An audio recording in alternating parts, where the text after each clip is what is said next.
Est-ce que tu savais que tu avais dans ton ADN environ 2% de l'homme de Néandertal? C'est en 1856 en Allemagne, dans la vallée de Néander, dont il tire son nom, que l'homme de Néandertal est découvert. Même si 2 individus avaient été retrouvés en Europe avant, c'est la première fois qu'on le définit comme une nouvelle espèce d'hominidé. L'homme de Néandertal est physiquement robuste, il est fait pour survivre au froid. Il a un crâne volumineux et un front très bombé, ce qui le différencie d'Homo sapiens.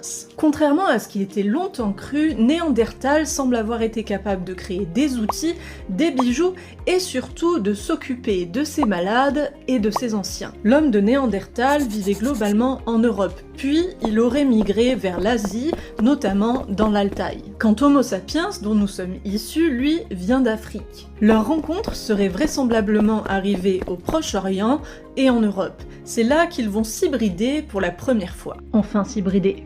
Tu vois ce que je veux dire, quoi.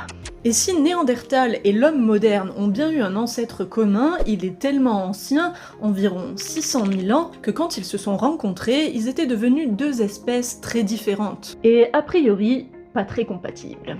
Leur descendance mâle semble avoir été peu fertile. On ne sait pas encore très bien comment l'homme de Néandertal a disparu, mais une chose est sûre... Il vit en toi.